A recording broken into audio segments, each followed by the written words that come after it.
Welcome back everybody, Matt the Man here, hope you're doing well. This weekend we have the new musical biofilm on Michael Jackson. That's right, Michael Jackson.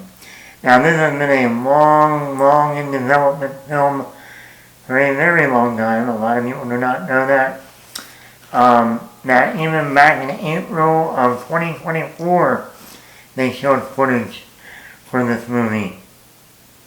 2 years later, we're finally getting the movie. A lot of people don't know, after they shot the movie and filmed the movie, started editing the film, they showed a rough cut of the film, and well, somebody in the Jackson estate didn't realize when they read the script that the case that they focus on in the third act of the movie, the entire third act of the film, was a case that they were not allowed to go into publicly. It was one of those cases that it cannot be talked about, it could not be shown on screen, nothing. So the entire third act of the movie that dealt with the child abuse or sexual assault claims by Michael Jackson was completely cut out of the third act of the movie, that they had to spend $20 million to come up with a whole new third act of the movie, reshoot it, edit it, and well, here we are now. That's why the movie was originally supposed to come out in October of 2025 and got delayed over 6 months until now, because they had to go back and reshoot an entire third act of the movie. I want to bring that up now because I know a lot of critics and people are complaining that they don't at all touch on any of the allegations or claims Michael Jackson with children. Well, they did, but they had to completely throw that out and start over with an entire third act of the movie. So I don't know if they're going to touch on that, no pun intended, in the second part of Michael Jackson. That's the other thing that people don't know. When they greenlit this movie, it was going to be a part 1 and a part 2. Now, why they didn't shoot part 2 at the same time as part 1, I don't know. But there is going to be a part 2 that covers the late 80s throughout the 90s, and then of course his death in 2009. I'm assuming. But obviously it's going to cover easily the late 80s and 90s. So that is going to be coming. They still got to shoot that film, so it's not going to come like right away, but there was always a plan for a part 1 and a part 2, which we normally don't get in biofilms. So this was really something experimental. Let's do a 2-parter. And with a career like Michael Jackson, with the ups and downs and the stuff behind the scenes and Neverland, it's like, how do you not make this into 2 parts? Or at least a mini-series. So I want to go into all that before we get into the review, so that way everyone has their, facts understood. That, if you thought the part 1 was an incomplete movie, well, there's going to be a part 2. And if you thought, why didn't they touch on any of the allegations or anything like that? Well, they did, but they realized they weren't allowed to in that specific case that they put in the movie. So they had to go back and reshoot all that. Positives, Michael. Let's start with the big one, Jafar Jackson. Every time I hear that name, Jafar, I think of Aladdin. Maybe they can call Michael Jackson Part 2, Return of Jafar.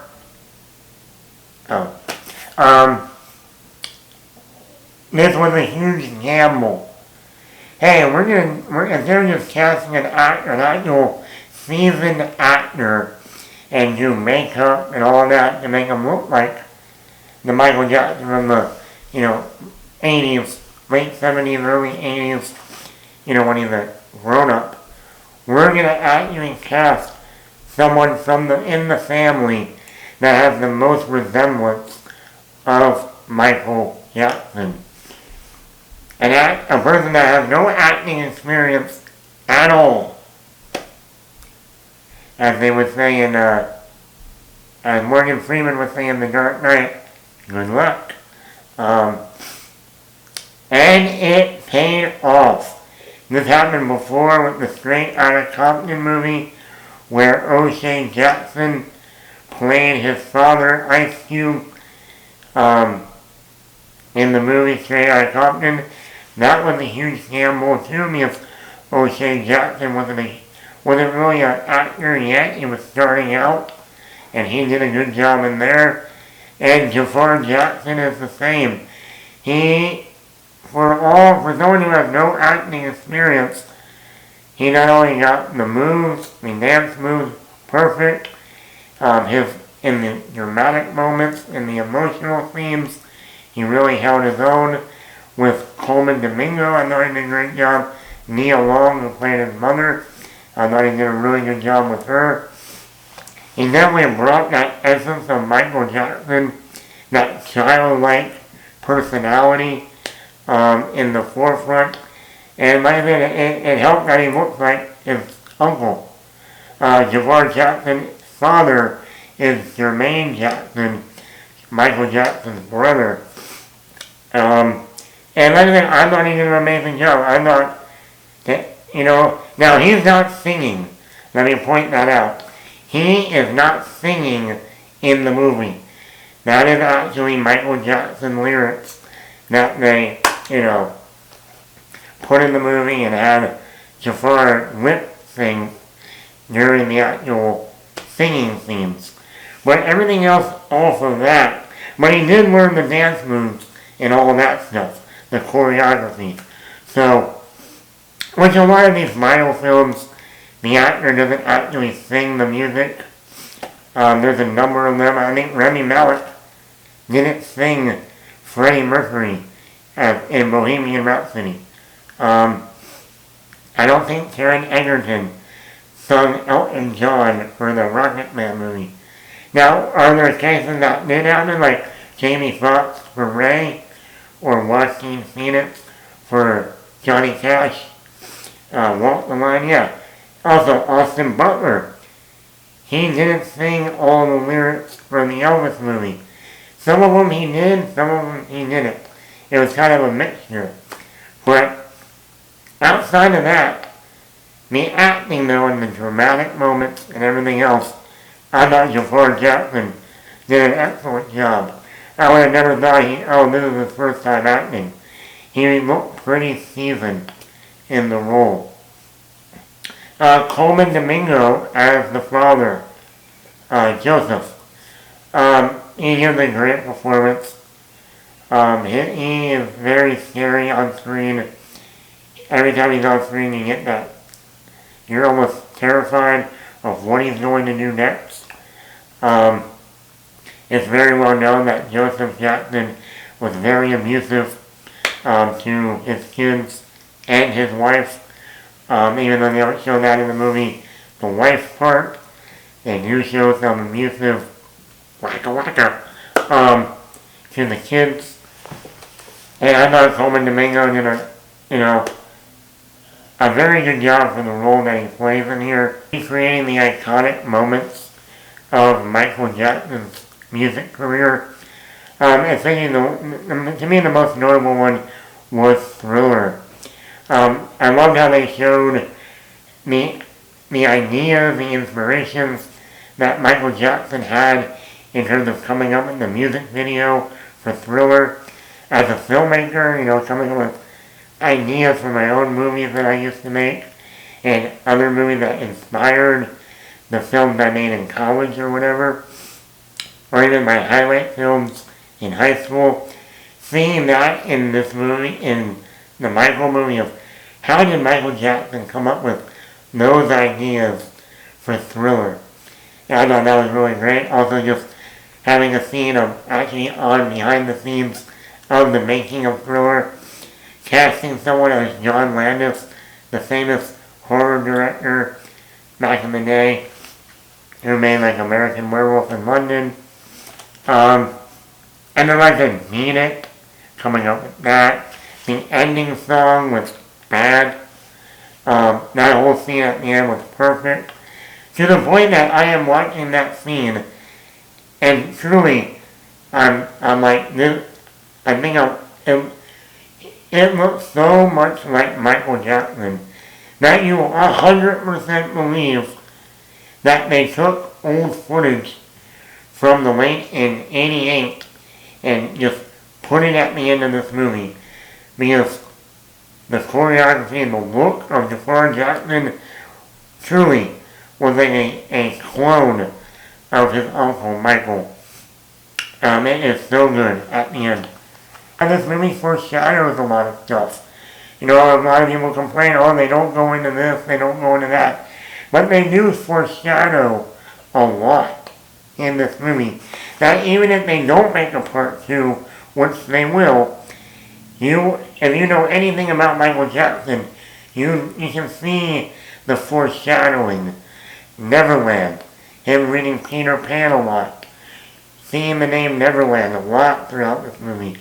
You can play a drinking game, just as many times as they show the word Neverland. Him being around children, in the hospital, just at a grocery store. So, they don't completely go into that in this film, probably in part 2, but you can see the foreshadowing, you can see them putting in the little sprinkle mark of this is where we're going next in part 2.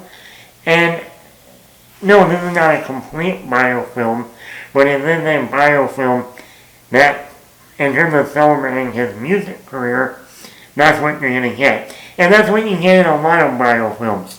A lot of these biofilms on musicians, number one, a lot of times someone in the family owns the rights. And guess what? Let's be honest.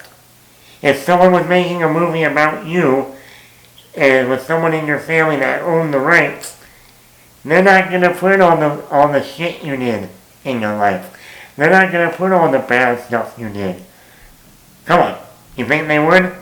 No, they wouldn't. They would make you look like a little angel. Oh, little Jimmy.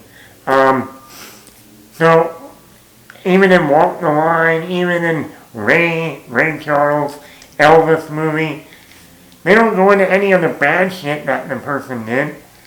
And guess what? They all did some shit. They all did. None of them are perfect. Hey, you know when you watch the movie A Beautiful Mind, John Nash, Russell Crowe, Jennifer Connelly, Ed Harris, guess what? You know what they don't cover in the movie? The homosexuality of John Nash. John Nash was gay. Well, guess what? You don't see that in the movie. Not at all. Because why? They didn't want to put that in the movie. They didn't want to tarnish his legacy of being a Nobel Prize winner. And, you know, we're already covering the schizophrenia stuff. We're not going to add the homosexuality on top of that. But hey, some people would say that frames him in a bad light. Did they put it in the movie? No. Biofilm, whether it's about an athlete, whether it's about a musician, most of the time, they're not going to put the bad shit in the movie. If they're not there to make the person, especially if the person is dead, make them look like little shits. You know what I mean? Would your family make a movie about you and put all your little shit in the movie? All your horrible things? Probably not. Unless they really just don't like you. Then, oh well, you're dead. You can't do anything about it. Also, I like the pacing of this movie. 2 hours and 10 minutes is normally about a typical biofilm.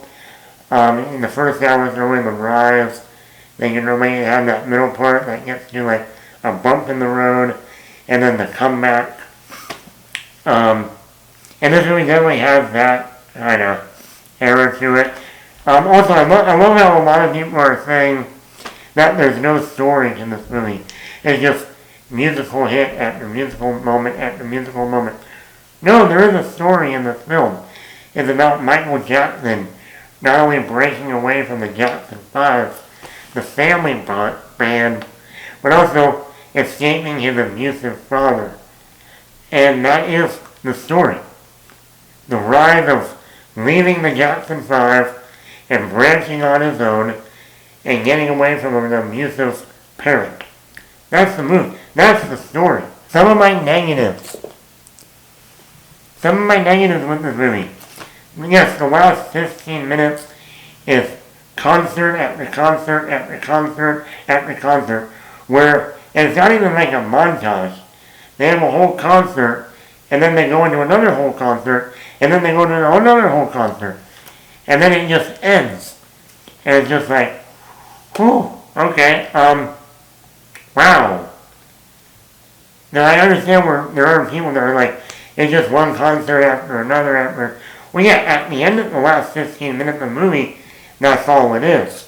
And I didn't like that either. I thought, man, can we have something in the middle? A little bit more with like Miles Teller as his new manager? Or can we have something with what happened with the other brothers? The brothers in the family. Not, you get it. What happened to them after Michael, completely separated from the family?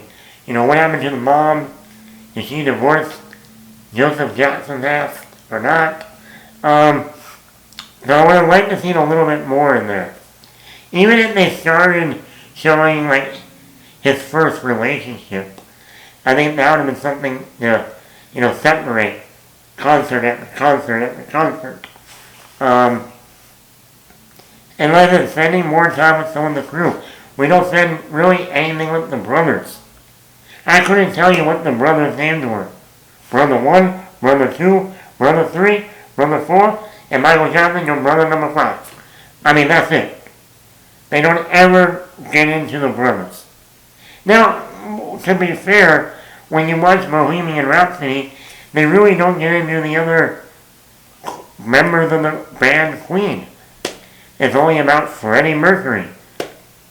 Well, when you're dealing with the Jackson 5 in half the movie, or more than half the movie, I don't want to just be focusing on one member of the Jackson 5. Let's get to know the other 4 members of the 5. He's only talking about one. What about the other 4? They don't matter. Also, Janet Jackson is not in the movie at all. I mean, the character. You know what I mean? Okay. No Janet. Now, apparently that was a decision by Janet Jackson herself. And I don't know if they have at a 4-hour cut of this movie. So I don't know if they did have stuff with Janet Jackson, like someone playing her in the movie, and then Janet Jackson was like, no. But apparently they did show the movie to Janet, and she was like, no, I don't want to be a part of the movie. So I don't know if they literally took scenes out of the movie that had to deal with Janet Jackson, but it is very weird. Out of all the Jackson family, besides Michael, people know Janet Jackson. I mean, she even did Super Bowl with Justin Timberlake in the, 2000s, early 2000s? We all remember that moment. So it's very weird to not have Janet Jackson, who's probably the second most famous in the Jackson family. Also, Diana Ross was supposed to be in this movie. They cast Cat Graham from The Vampire Diaries as Diana Ross, and they cut her scenes out of the movie. Also, I thought we didn't get enough of Miles Teller as the new manager. When they announced, oh yeah, Miles Teller's going to be in this. He's only in about 2 or 3 scenes, and it's not even until the 3rd act of the movie. So I don't know if that was part of the reshoot of, oh, we need to put the new manager in here. Let's get Miles Teller. But yeah, overall, I enjoyed the film. I hope they do a part 2. There's a rumor that they're going to call it Jackson. So part 1 is Michael, part 2 is Jackson. Michael Jackson. That's actually pretty good. So we'll see, or they'll call it Jackson, The Return of Jafar. Anybody? But yeah, overall I thought this was good. I think this is definitely one of the better musical biofilms in a while. The last couple I didn't like. I wasn't a fan of the Springsteen one. Nothing, not because of its political stuff, but just the movie itself. The one on Whitney Houston. I wasn't a fan of that one. The Bob Marley movie. Wasn't a fan of that one. The complete Bob Dylan movie. It was fine.